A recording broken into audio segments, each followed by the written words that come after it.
I'm Francesca. We're here with the Artist Report, and we have the amazing Demian Lichtenstein today. Yay! Now, today you did your first day of mentoring here. Have you mentored before? Is this the... I have mentored before here, Uh-huh. but I haven't been here in a little while, so it was really, really exciting to come back. That's so cool. And now you mentored 3 people today. Yes. How was it? Well, it was deeply fulfilling. I'm not 100% sure how it was for them.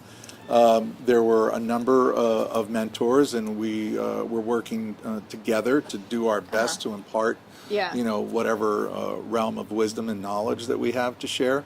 But what really comes across for me is how deeply fulfilling it is and how enriching it is to be able to share something that sparks or ignites a thought process or passion within a young artist. My parents, Richard and Fonda, were both artists that met in New York City in the early 60s, and then miraculously had me.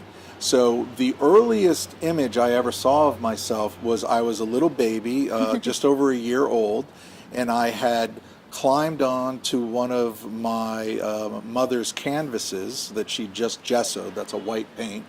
And I picked up a bunch of brushes and spilled a bunch of paint, and they came and found me in the studio painting around myself on the frame of this canvas. That's so cool. So yeah, one could say I became fascinated with the frame at a very early age. My parents were in the art community in Soho in New York City. The director was at a dinner party.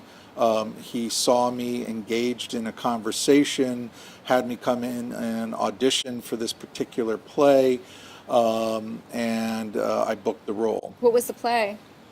The play was called The Informer, and it was set in Nazi Germany, and it was about parents who were not Jewish but were anti-Hitler, against Hitler's policies and politics. And what happens is the play is about power, because the child starts to acquire all of the power within the family, because the children of all the other families that were against Hitler had been indoctrinated into the Hitler Youth, and the children were turning their parents in to the police, and the parents were being arrested. So my parents in the play become deathly afraid of me, even though I'm not in the Hitler Youth, but they suspect that I am. So the play is about power. So it was very interesting being a child actor and engaging in this play about power. What's important about that particular play, though, is that during rehearsal I would disagree with the director quite often. This precocious punk 8-year-old kid who is like, no, I don't agree with you. I don't want to do it that way. I think it should be this way. And finally, very exasperated, I'll never forget, the director pulled me aside, a little rough probably at the time. I kind of remember him pushing me up against a wall and going, "Look, you little punk, when you're the director, you can do it any way you want. Until then, get out on stage and do it the way I directed you to do it." And that night I went home and announced to my family that I was now a director. And they were like, "Of course. Yeah, you're a director." I said, "Yeah." So I figured out at an early age that I wanted to direct. I thought it would be theater, and then I got on my first movie set, and as they say, the circus came to town, and I left with it. What was your first movie? Set that I was on? Yeah. The very first one that really impacted me that I was on was a PBS production called The Man That Came to Hadleysburg. I'm getting that, yeah. And starring Fred Gwynne, who played Herman Munster, The Munsters, which was a famous TV show when I was a little kid. And so I knew who he was, and I was like, whoa, there's Herman Munster, and I'm on this show. But I was on the crew. What were you doing on the crew? Basically being an intern PA. And would you advise people out there to become PAs if they want to get into the industry, or what? It depends. What I advise at this point in time, because of the advent of whether it's the iPhone or this Canon EOS that's shooting us right now. Everyone holds a production and editorial tool in their pocket today. Here it is. Oh, it's a nice phone. It's a camera, and it's an editorial tool. So you can, there are major AAA studio feature film directors who have shot entire feature films on their iPhone. There is no longer an excuse for anyone to not create content that they think is important. Yeah. So if there's something you want to do, my advice is don't talk about doing it, go out and do it. Shoot it. Sit down, write out your little script, get your friends together, go get a location, probably your own living room or backyard, and start shooting. Now, what do you do next? Like, let's say you produce something, you made your pilot. What do you do after that? Promote it. Look, this is in And today's. after that? Promote it, distribute it. After And that. how do you do that? And how do you do that? Well, today again, everything is about platforms and social media and sharing. So, as an artist, you are your own brand. You are accountable and responsible for yourself. You cannot depend on agents, managers, even your parents or anybody else to do it for you. You have to have a hunger for it. You have to have a passion and a desire to create and to share your voice and your artistry and go out and do it. It's pretty much that simple. And it's the act of doing that. And look, it may not be your first little video, and it may not be your 10th. It might be your 100th. But if you're at 100 little videos, well, guess what? You've now created your own channel, and you're a content provider, and then you become potentially an influencer. The reality check in Hollywood. Okay, here's the reality check: 1% of 1%, quote unquote, make it. Yeah. If that. So, what separates you from everybody else? And what's going to separate you is being passionate about your voice and your artistry and your willingness to go out and create content, not wait for the world to show up and recognize your brilliance. Do you have any advice for influencers? I do. I think that influencers have a particularly powerful niche that they are in. I think that one of the critical things for influencers to do is, as they start to become an influencer, they also have to start to have discernment. And what I mean by that is, my wife, for example, is a little bit of an influencer or in her world. So she gets offered all the time products and opportunities, but they're not in alignment with who she is. What does she do? She's a spiritual teacher. Oh, that's awesome. Yeah, specifically for women. All right, so I got to meet your wife now. yeah, she's amazing. Her name's Brooke. What's her social media? Brooke Lightstone. Brooke Lightstone. Lightstone. Brooke Lightstone. But one of the things that her and I discuss about, and she's doing it slowly, but as she suddenly realized, wow, I'm an influencer. People want me to represent their product or talk about their thing. And she's like, this is not in alignment with who I am. So as an influencer, it becomes important to really start to curate your brand. Yeah. That's what I think is the most important thing. You can't be everything to everybody. Yeah. You ultimately are niche, no matter who you are as an influencer, but you can be niche and and quite frankly become a billionaire. Yeah. So influencing is also, I think it's incumbent upon influencers to not only curate their brand, but also to begin to curate themselves. What do I mean by that? I mean, study transformational technology. What's transformational technology? Who am I being? Not what am I doing, but who am I being? And what do I mean by that? So, attractive young lady, I'm sure you've been at a party or a bar, and some guy walks up to you, and who he's being is a major jerk.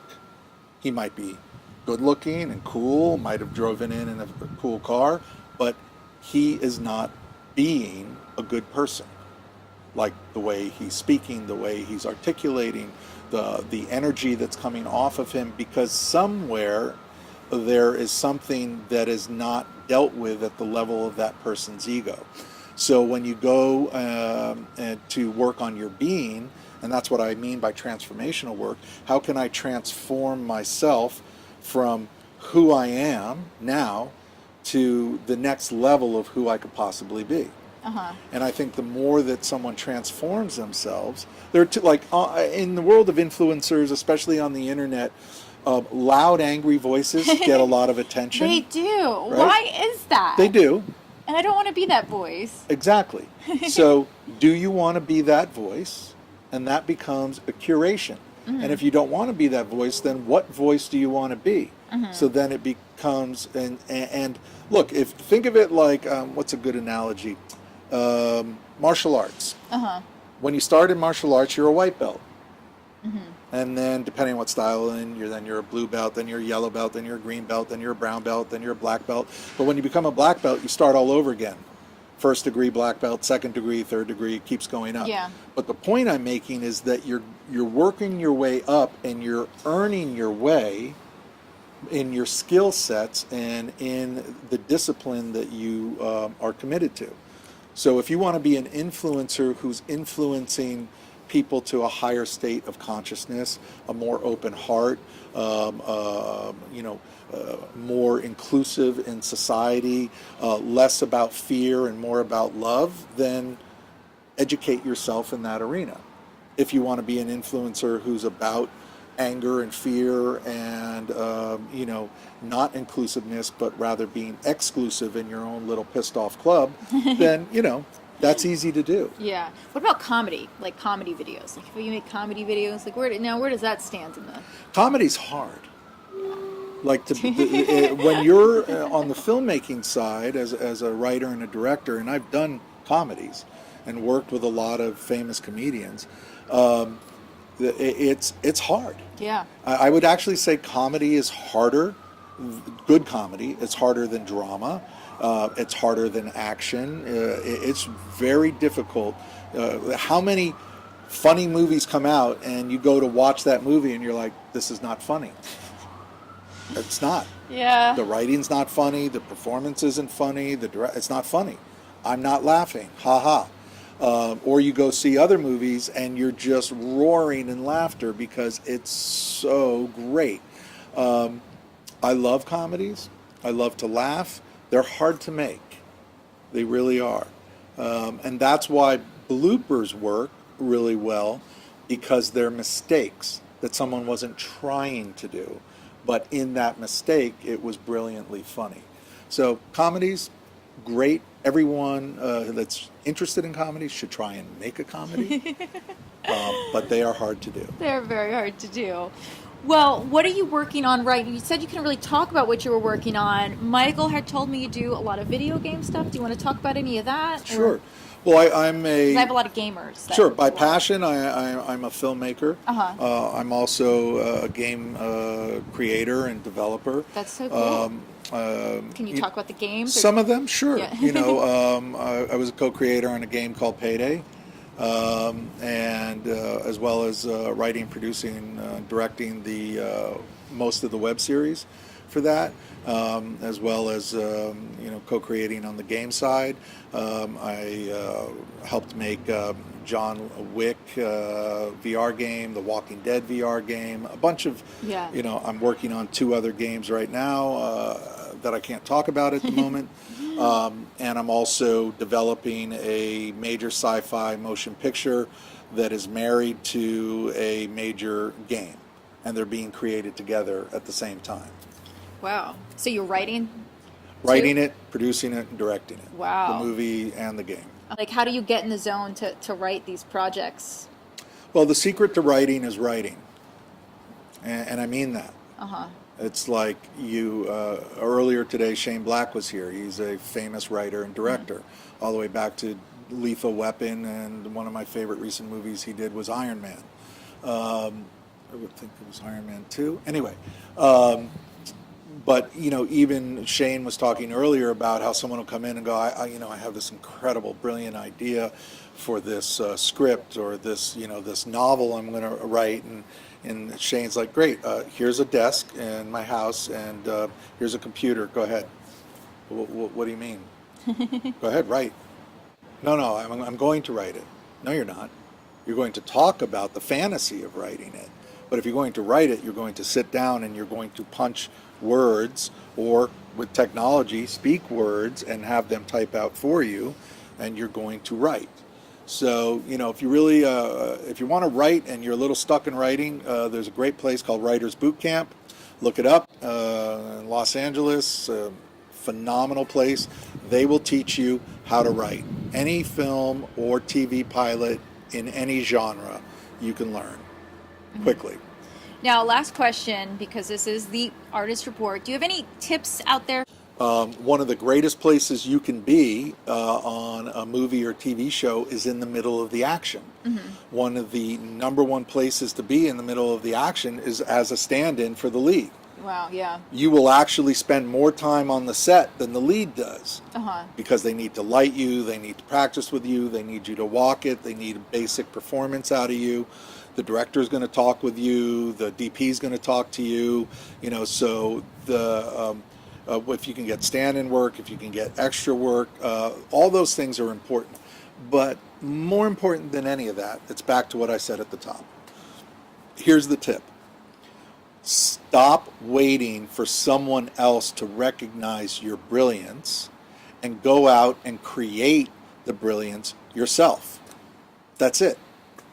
Pick up your iPhone, pick up your camera, have your best friend whose dad just bought him a 5D Canon or whatever's going on, and start shooting and start making the mistakes. Oh, wow, when I have the light over here, this happens. Or, wow, I really need a lav or a shotgun microphone because the camera mic is not sufficient to pick me up. Or XYZ. Start learning the basics while you're creating. That makes you a better performer. So when you arrive on set, you automatically understand what's happening. One last question, because I've just had this question I want to ask you. I often have to do audition tapes. Now, as a director, do you watch the tapes, or is there any certain way that people film their tapes that you prefer? Couple answers to that. I have actor friends who have asked me to come in and direct their audition tapes. Oh, that's awesome. Will you direct me in this audition tape? For a few select close friends, I have said yes, and on no. No, I'm not going to direct your audition tape, because the audition tape doesn't have to be anything other than your phone, either clipped on a tripod or balanced on the kitchen countertop. There are some critical tips. Critical tips to audition. Do not have bright light behind you. Have the bright light in front of you. It's very simple. Okay? Dark background behind you, bright light in front of you. Don't stand in front of your windows and then put the camera here, because the camera is going to expose for the windows. Okay? Have the windows facing your face. Okay? The other thing is, be in a quiet place. You're better off with a plain background in your bedroom with a light in your face than you are in some immaculate, I tried to make it look like the set and the script and tried to put extras in there and all. Don't do all that, because the directors don't need all that. Neither do casting directors. What they are looking for, and this is something that we talked a lot about in the mentorship today with the other actors, okay? As a director, what I'm looking for, what casting directors are looking for, is we are literally praying that the next person that walks in the room is it. That's why we're there. We're there to find that performer, or we're praying that the next video we see is it. We're looking. So in truth, we're your best friend. We are at the dinner table excitedly waiting for you to show up because we're hungry and we want to eat. Right? Does that make sense? Yeah, that's amazing. You know, we are not your enemy. We are not your judge or your jury. We are your best friends sitting at the table at this fabulous little restaurant. We're hungry and we're waiting for you to show up so we can eat. So if you know that walking in, you can let go of the stress and the fear and the anxiety and come in and be like, these are my friends. I've come to, eat the best possible meal I can with them and bring you to it. And the other thing is to, when you come in as a performer, make a choice. You may have gotten some instruction with the sides you get. You may not have gotten any instruction. But make a choice. This is how I feel the character plays best, through who I am as a performer, not trying to figure out what I want to see. Choose and make the choice.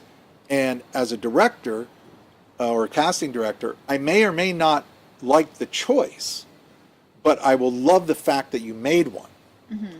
And then I might say to you, okay, strong choice, let's try it this way. Let's try it this way. And then I may give you an alternate choice that's more in line with what I was thinking of.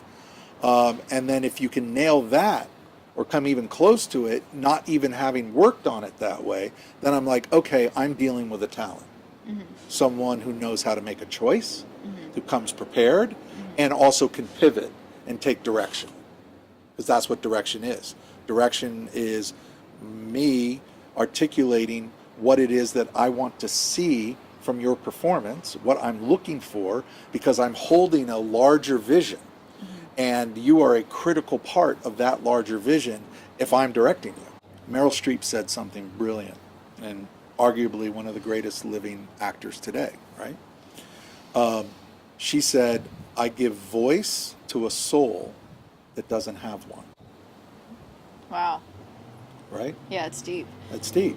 So if you're giving voice to a soul mm-hmm. that doesn't have one, then as a performer, it might be incumbent upon you to get in touch with your own soul. There's a great platform called Gaia TV from the Gaiam, mm-hmm. yoga group, and now they have a big distribution. So my documentary, Discover the Gift, is on that platform. And so I also recommend, if you want some insight into what I'm talking about in the realm of being and spiritual laws and stuff, check out that documentary. What's the documentary? Discover the Gift. Discover the Gift, and it's on Gaia TV? Yeah. Is it anywhere else or just Gaia TV? That's the best place right now. Best place, gotcha. Yeah, I'm awesome. Currently negotiating a new distribution contract for it. Cool. Well, awesome. Thank you so much, Demian. This was amazing. And thank you. Make sure you guys message him if you have any questions, and check out his doc, Discover the Gift, on Gaia TV, and lots of awesome things to come. So I'm excited. Yes. He said he can't talk about them, but they're pretty epic, so you guys should stay tuned. All right, guys. Thanks so much for watching The Artist Report with The Artist Project. Make sure you check them out on Facebook, follow us, like this, comment below, share the stream. Thanks for support. Bye.